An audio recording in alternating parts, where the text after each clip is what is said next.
Est-ce que ça marche? OK, là, ça marche.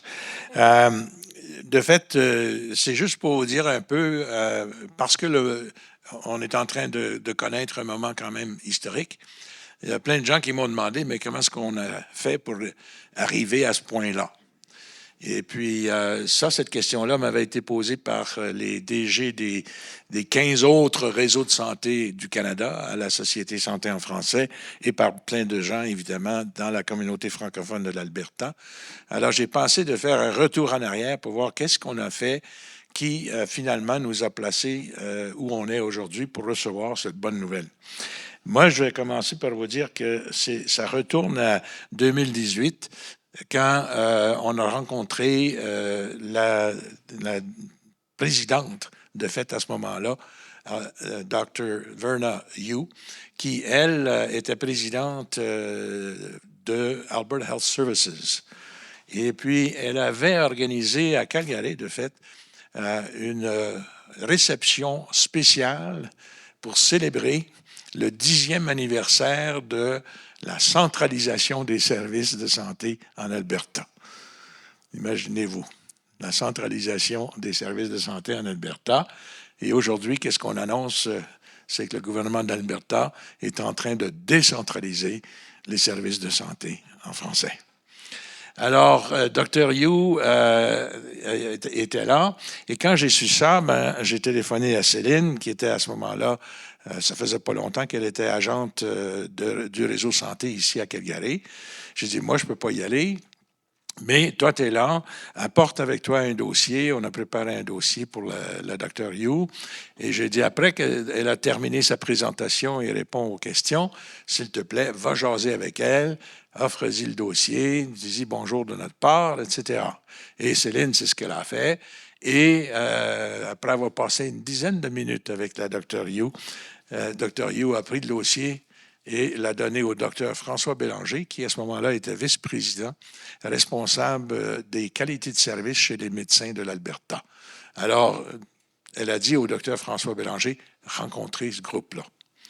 Alors, c'est intéressant que la présidente a voulu que Dr. Bélanger nous rencontre. Et c'est ce qui est arrivé.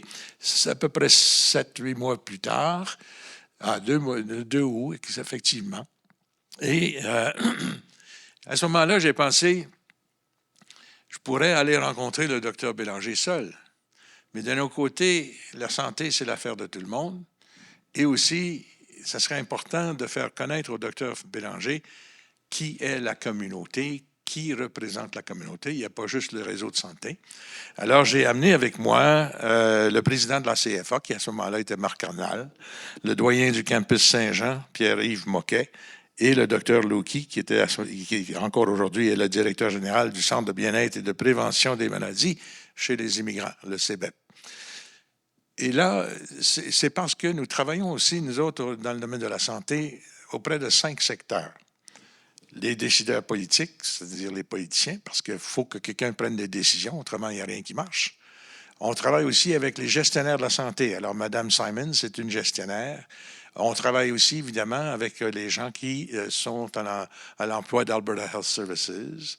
Et on travaille aussi avec les professionnels de la santé, les médecins, les infirmiers, les infirmières, etc. Et les institutions de formation en santé, donc le campus Saint-Jean.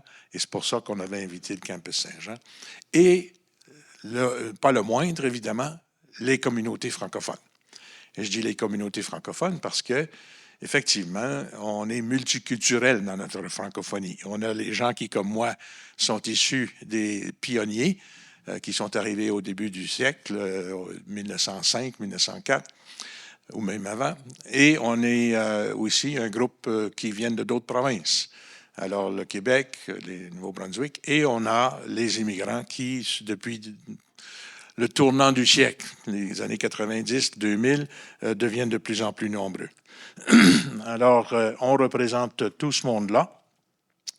Et le ministre de la Santé, à un moment donné, où je suis rendu, non, j'ai-tu avancé?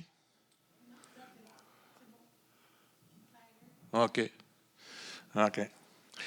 Juste veux dire que À un moment donné, le ministre de la Santé, Tyler Shandro, a invité les Albertains à offrir des conseils aux ministres par rapport aux services de santé dans la province, notamment comment améliorer les services à la population albertaine tout en réduisant les coûts.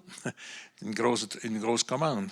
Alors moi, à ce moment-là, j'ai décidé, bon, ben, on va faire un petit mémoire, pas long, parce que j'ai appris une chose, surtout avec les gens qui sont en politique, etc. Si c'est trop long, ils ne lisent pas.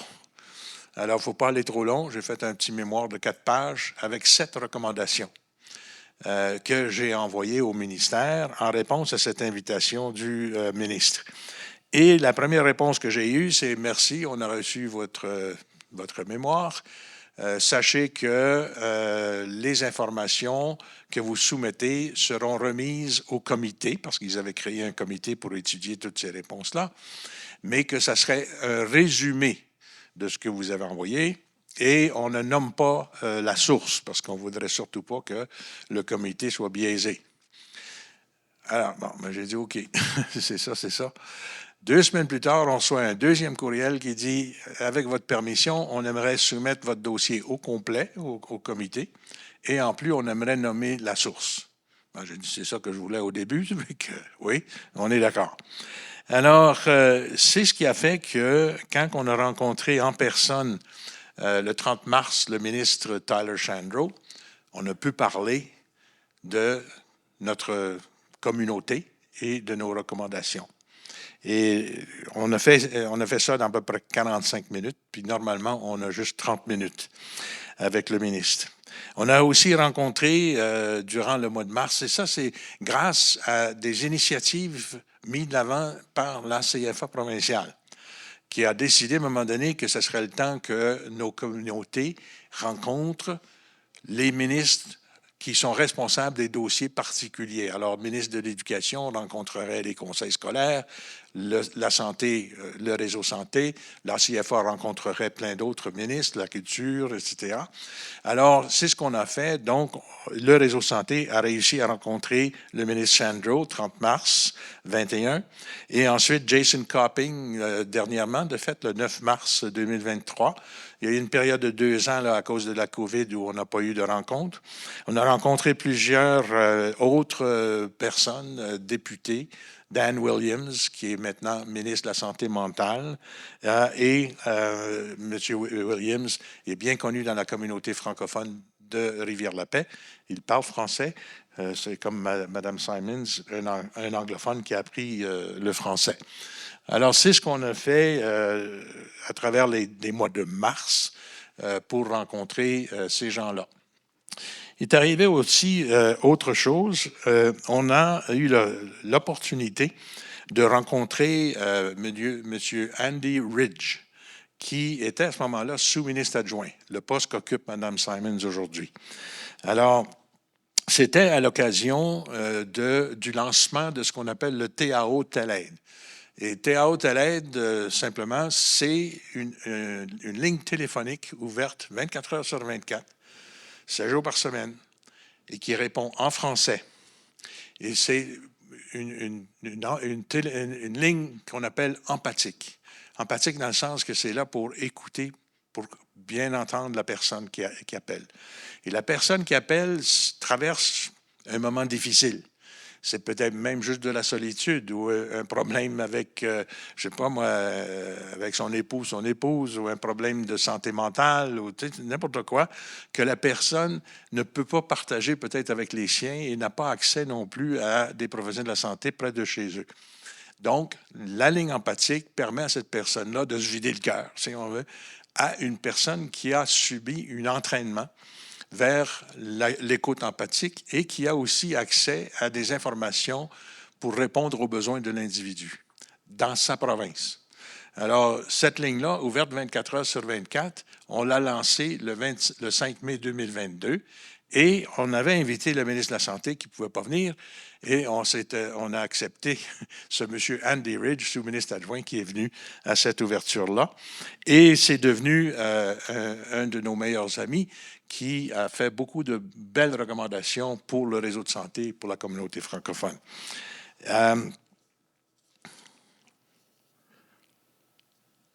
Il y a aussi, au mois de... Ça, c'est... alors, le sous-ministre adjoint, ça aussi, il ne faut pas que j'oublie de vous le dire.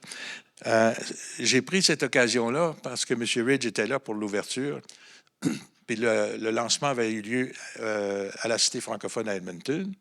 Je l'ai invité à rencontrer la communauté francophone à la Cité francophone à une autre date, ce qui fut fait le 6 juin, alors pas longtemps après ça, quelques mois.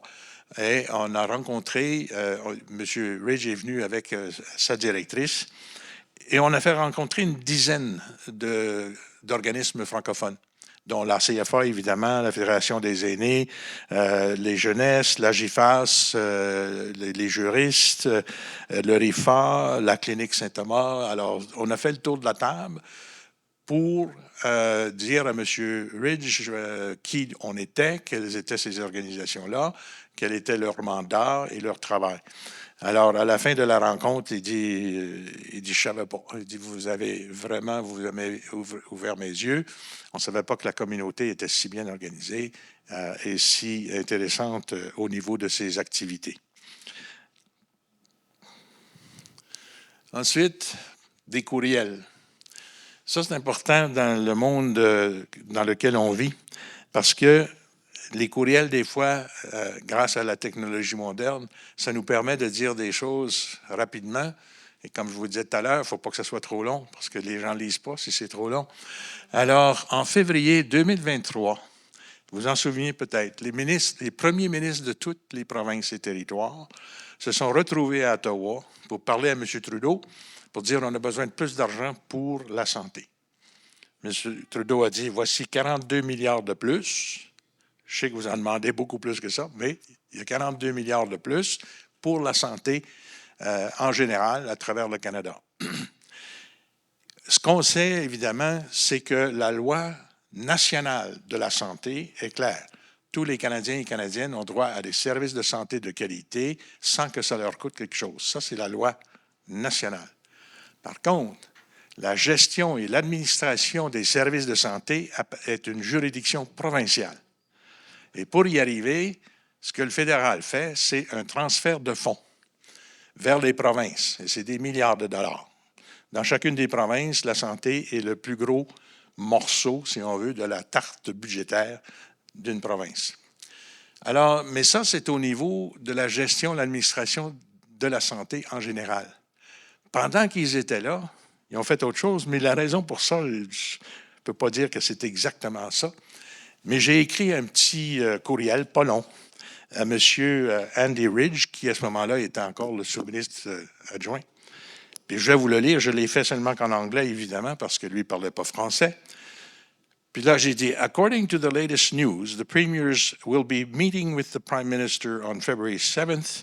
In our recent memoir, parce qu'on avait une mémoire, on the modernization of primary care in Alberta, we suggested a collaboration Réseau Santé with Alberta Health on promoting health services in French as put forward in the action plan of Alberta Health within the French policy of Alberta. Would it be possible for you to raise the question with your federal counterparts on a federal contribution towards this goal? Funding would be helpful to achieve our goal of creating a comprehensive inventory of healthcare services available in French and a database of bilingual healthcare professionals. Thanks for your continued support on our behalf. Alors, c'est ce que j'ai envoyé au sous-ministre. Sa réponse était pas mal plus courte que la mienne. Hey, Paul, thanks for reaching out. C'est drôle, hein? Dans l'Ouest canadien, je ne sais pas si c'est chez vous comme ça, mais on se tutoie tout de suite, hein? Même à ces niveaux-là. Alors, c'était vite Andy, lui m'appelle Paul. Hi, Paul. Thanks for reaching out. I have incorporated the need for this funding in briefing materials. Puis ça m'a vraiment surpris. Il a mis dans les notes de la première ministre ce que j'avais demandé. Not sure how specific any focus will get, but it helps with our case of the need to increase overall funding to provincial priorities. Andy. Alors, vous voyez, aussi simple qu'un courriel peut avoir joué dans cette décision de la province de faire quelque chose pour les francophones. Et le courriel que j'ai envoyé, sa réponse, soudainement, on entend parler de l'entente bilatérale entre Ottawa et les provinces. Puis ça n'a pas sorti dans les nouvelles. Quand que les premiers ministres étaient là, ils ont parlé des 42 milliards, puis ils ont parlé de les transferts de fonds. Ils n'ont pas parlé des ententes bilatérales. C'est seulement quand que le sous-ministre est revenu qu'on a appris qu'il y avait une entente bilatérale et qu'à l'intérieur de cette entente, il avait un appui à la communauté de langue officielle en quête d'équité dans le domaine des services de santé. Alors, c'était intéressant de voir ça. Puis là, soudainement, 9 mars, ça n'a pas longtemps après, une rencontre avec le ministre de la Santé, qui à ce moment-là était Jason Copping. Et chose que je ne savais pas à ce moment-là, mais je l'ai appris tout de suite, M. Copping, comme Mme Simons, parle français. Très, très bien. Il a fait les écoles d'immersion française. Ses enfants continuent dans ces écoles-là. Et on a passé 45 minutes en français. C'est intéressant que nous avons maintenant des diplômés d'écoles d'immersion qui occupent des postes importants à l'intérieur de l'appareil gouvernemental. Alors, j'ai posé la question au ministre. Quand j'entends les mots « appui » ou « principe d'appui à la communauté de langues officielles », ça veut dire pour moi qu'il devrait y avoir des dollars d'attachés à ça. Il m'a répondu « oui ». Et vous allez voir le sous-ministre adjoint, Andy Ridge, pour faire avancer le dossier. Alors, le 13 avril, on a eu une réunion avec le sous-ministre adjoint et un représentant du ministère des Affaires intergouvernementales parce que toutes les ententes bilatérales doivent nécessairement passer par le ministère des Affaires intergouvernementales et le ministère de la Santé, qui était le sujet de cette entente-là. Alors, cette rencontre-là, j'avais invité avec moi la directrice générale de la CFA provinciale, Isabelle Lorrain, pour que l'on puisse travailler ensemble sur ce dossier-là. Et à cette rencontre-là, le sous-ministre nous a invités à soumettre une proposition sur 3 ans et il a ajouté sans trop s'attarder au dollar. Parce que j'avais osé lui poser la question, parce que vraiment, c'était quelque chose, on ne savait pas combien d'argent. On n'avait aucune idée sur combien d'argent il y aurait. Parce qu'on savait qu'il y avait 2,89 milliards de dollars sur 10 ans. Mais ça veut dire quoi pour nous, ça, par année? T'sais? Alors, j'ai posé la question au sous-ministre. J'ai dit, si on vous propose des choses qui coûtent 1 million de dollars par année, par exemple, comment est-ce que vous réagirez? Il m'a répondu, ne vous attardez pas trop au dollar. Ben, pour moi, ça voulait dire, sortez des projets, on s'occuperait de voir comment on va être capable de les financer. Si on fait un calcul, on est 2,2 % de la population albertaine, nous les francophones, et si on prend les 2,8 milliards, on divise ça par 10, c'est 280 quelques millions par année, et on fait 2,2 % de ça, on est rendu à 6 millions par année. Bien, si on nous donnait 6 millions par année, on ne saurait pas quoi faire avec, là, parce qu'on n'a pas l'infrastructure. Là, mais par contre, quand on a parlé d'argent, finalement, vous allez voir qu'on a obtenu pas mal plus qu'on avait pensé pouvoir le faire au départ. Ça fait que c'est le même que c'est arrivé au niveau des dollars. Ensuite, on a fait une proposition conjointement avec la CFA. Et la raison pour ça, c'est que d'abord, la santé, c'est l'affaire de tout le monde. Et la CFA, soutenue et appuyée par le réseau de santé, a enfin créé un volet santé dans son plan d'action de 5 ans. Et quand je dis enfin, c'est que la CFA n'a pas toujours eu la santé dans son plan d'action. L'éducation, oui, ça, depuis toujours. Mais la santé, c'était comme... On n'avait pas assez de personnel pour s'en occuper. Hein? Ça fait que j'ai dit, bon, on va travailler ensemble, ce dossier-là, parce que la CFA, quand même, représente tous les Albertains francophones à travers la province. Alors, c'est important que la CFA soit dans le portrait. Le montant de notre recommandation au départ n'était que de 2,4 millions pour des projets essentiellement pour faire avancer l'accès à des services de santé en français. Mais on avait ajouté aussi tout près de 2 millions, 1,8 millions d'argent qui serait versé à Alberta Health Services pour créer des postes de coordination de services en français. Et la raison pourquoi on voulait faire ça, c'est que vu que les provinces ont la juridiction sur la santé, il est important qu'ils soient responsabilisés d'offrir des services en français. Parce que s'ils n'ont pas cette responsabilité-là en tête, ils ne le feront pas. Quand j'avais demandé à un haut placé à l'intérieur du ministère de la Santé, il y a longtemps de ça, qu'est-ce qu'il pensait de la communauté francophone, il dit, Paul, pour te dire sincèrement, j'y pense même pas. Puis c'est vrai, on est 2 % de la population, on est éparpillé à travers une grande province. Il y a 4 250 000 Albertains à travers la province. Ils sont occupés, ce monde-là, c'est une grosse boutique. Ils vont travailler tous les matins, puis ils ont des jobs à faire.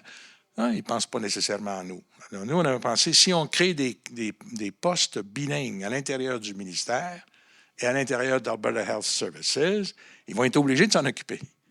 Alors, c'est ce qu'on avait voulu faire. Sauf que l'argent de l'entente bilatérale, puis c'est écrit dans l'entente, doit être utilisé pour autre chose que ça. Donc, l'argent pour payer des salaires d'Alberta Health Services doit venir des transferts de fonds et non pas de chez nous. Fait qu'il a dit, prenez le 1,8 million, puis on va le mettre dans le programme géré par le réseau avec la CFA. OK. Ça fait qu'ajoute le 1,8 au 2,4, puis là, finalement, on est rendu à 5,4. C'est intéressant de la façon que les choses arrivent des fois. Ensuite, le 5 octobre, on a donc, nous, on a soumis nos propositions conjointement au mois de mai, 23 mai. Là, rendu au mois 5 octobre, le sous-ministre adjoint, avec le représentant du ministère des Affaires intergouvernementales, nous a rencontrés. Et à ce moment-là, nous autres, on se disait, bon, qu'est-ce qu'il va accepter de nos propositions? Qu'est-ce qu'il va dire? C'est pas possible, etc. Non, au contraire, tout ce qu'on avait mis dans nos propositions conjointes a été reçu ouvertement et positivement. Ils ont dit, oui, on va aller dans ce sens-là avec vous. Donc, on a eu, le 13 octobre, la visite de Andy Ridge au congrès de la CFA à Edmonton, qui est venu annoncer cette bonne nouvelle-là, que l'Alberta Health, le ministère, travaillait avec la CFA et le réseau de santé vers un projet qui, il ne pouvait pas aller dans les détails parce que la fameuse entente n'avait pas encore été signée. De fait, l'entente entre Ottawa et l'Alberta a été signée le 15 décembre. Alors, finalement, il nous a dit il y a ce travail-là qui se fait entre nous et que ça va aboutir à un projet ou des projets d'appui à la communauté francophone dans le domaine de la santé. Alors, puis là, au début de la nouvelle année, vers la fin de l'année, rendu au mois de décembre, on apprend que M. Andy Ridge est muté dans un autre département. Et c'est Mme Simons qui prend sa place. Et on ne connaissait pas Mme Simons, ça fait qu'on n'avait aucune idée. Est-ce que ça va être positif? Pas positif, mais comme vous avez vu, Mme Simons, formidable. Ensuite, le 18 janvier, une première rencontre avec Mme Simons. Elle confirme que les propositions conjointement soumises par la CFA sont acceptées en leur totalité. Mais encore là, on n'avait pas le total exact. Là, on parle de 5,4 millions. Mais à ce moment-là, on n'était pas certain. C'était-tu 4,6? On ne savait pas.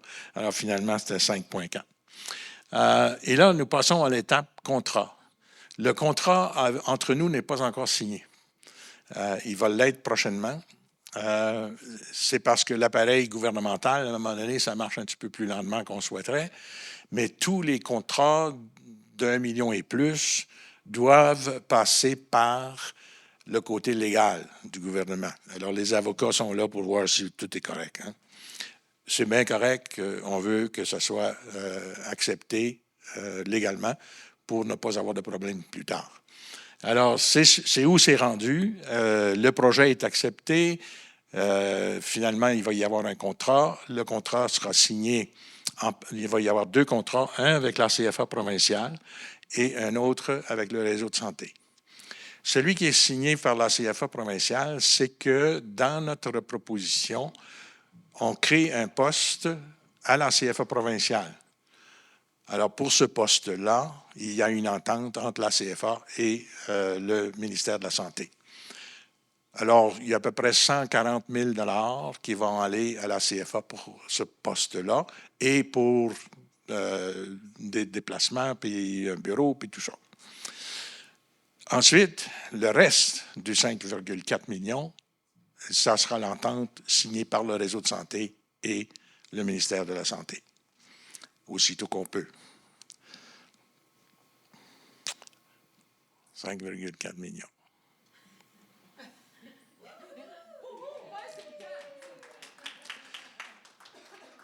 Maintenant, on n'a pas j'ai pas les détails, là, mais il y a des choses que je peux vous dire tout de suite qui sont dans l'entente et qui sont dans la proposition. Sur Calgary, on veut faire faire une étude en profondeur sur les besoins à Calgary. Et aussi, il faut, avec le recensement de 2021, revoir où est rendue cette population-là. On sait qu'il y a plus de 30 000 francophones à Calgary, mais ils sont éparpillés. On veut savoir exactement où ils sont dans la ville de Calgary. On veut savoir quels sont leurs besoins. Alors, une compagnie qui ferait cette étude en profondeur, d'aller chercher des données probantes dans la ville de Calgary pour déterminer quels sont les besoins et comment on pourrait y répondre. On sait aussi déjà qu'il y a quand même plusieurs professionnels de la santé à Calgary qui parlent français. Mais on ne les connaît pas tous. Et puis là, je ne me limite pas juste aux médecins ou infirmiers, infirmières, mais les dentistes, les psychologues et plein d'autres choses, toutes les disciplines. Il faut aller faire cette recherche-là sur le terrain. Parce qu'on a beau essayer de passer par les associations professionnelles, comme le Collège des médecins, etc., on n'arrive pas à aller chercher toute l'information de cette façon-là. Donc, il faut faire plus de travail sur le terrain. Et on a mis pas mal d'argent de ce côté-là pour essayer d'avoir ces informations-là qui vont nous permettre ensuite de décider comment on va faire. Vous savez, ceux qui étaient ici, on a ouvert une clinique supposément francophone à ce moment-là, qui a duré à peu près 3-4 ans, et ensuite on a été obligé de fermer les portes. Pourquoi? Parce que les médecins sont payés à l'acte, et puis si tu n'as personne qui est dans la salle d'attente, ben, le médecin ne fait pas d'argent, donc il va aller travailler ailleurs. Il ne faut pas répéter les erreurs du passé. Peut-être qu'on va devoir créer une clinique, je ne sais pas. Mais l'étude va nous permettre de dire ça. Mais j'aimerais envisager aussi la possibilité, s'il y a des cliniques un peu partout dans la ville, il y en a beaucoup des cliniques à travers la ville de Calgary, puis il y a des Primary Care Networks aussi. Ça, c'est les centres de premiers soins. Ensuite, il y a des personnes qui sont bilingues déjà dans certains postes. Alors peut-être que ce serait possible à un moment donné de dénombrer 7, 8 cliniques où il y aurait des services en français et où la population pourrait aller chercher ces services-là. Et il y aurait peut-être aussi la possibilité d'instruire les gestionnaires de cliniques pour les engager à offrir des services en français en embauchant du personnel bilingue ou en cherchant le personnel bilingue. Alors, il y a tout un gros travail à faire de ce côté-là pour mieux répondre aux besoins de la communauté. Une des réponses qu'on a pour Edmonton, par exemple, c'est une clinique mobile qui sera rattachée au centre de santé Saint-Thomas. Vous avez vu Mme Simons dire qu'on appuie ce centre-là. Ce centre-là existe à la Cité francophone. Il y a 6 médecins bilingues qui offrent des services en français à la population francophone. Mais on ne rejoint pas les gens partout en ville, parce qu'il y a 34 000 francophones à Edmonton, qui sont éparpillés. Mais l'idée d'une clinique mobile, c'est qu'on pourrait mettre des professionnels de santé dans cette voiture-là. Puis là, il ne faut pas penser que c'est un gros autobus, là, mais d'affaires peut-être plus petite, mais qui irait d'école en école. Offrir des services d'abord aux élèves dans ces écoles-là, parce que beaucoup de ces élèves-là viennent de familles immigrantes, ne parlent pas très bien l'anglais. On est capable d'offrir certains services à cette population-là à travers une clinique mobile. Cette idée-là germe depuis déjà plusieurs années. On n'a jamais été capable d'avoir l'argent pour le faire. Là, non seulement est-ce qu'on a l'argent pour le faire à cause de cette entente-là, mais, puis ça, c'est l'appui du ministère qui fait ça, on va ajouter 2 médecins à cette clinique-là, hors de l'entente. Les médecins vont être payés par Alberta Health. Mais l'entente, on va faire autre chose. On va avoir une clinique mobile, puis on va permettre à ce centre-là d'offrir ce service-là. Vous savez, il y a le conseil scolaire Centre-Nord qui gère les écoles d'Edmonton. Il y a comme, ils sont rendus à 19-20 écoles. Là. Mais dans la région elle-même d'Edmonton, il y a facilement 12, 13, 14 écoles qui pourraient profiter de ça. Est-ce que ça serait une solution pour Calgary? Peut-être. Ça pourrait être une des solutions, disons. Mais encore faut-il que cette clinique-là, mobile qu'elle est, elle puisse avoir un pied à terre à quelque part. Tu ne peux pas juste la mettre dans n'importe quel stationnement et dire qu'on va s'en servir.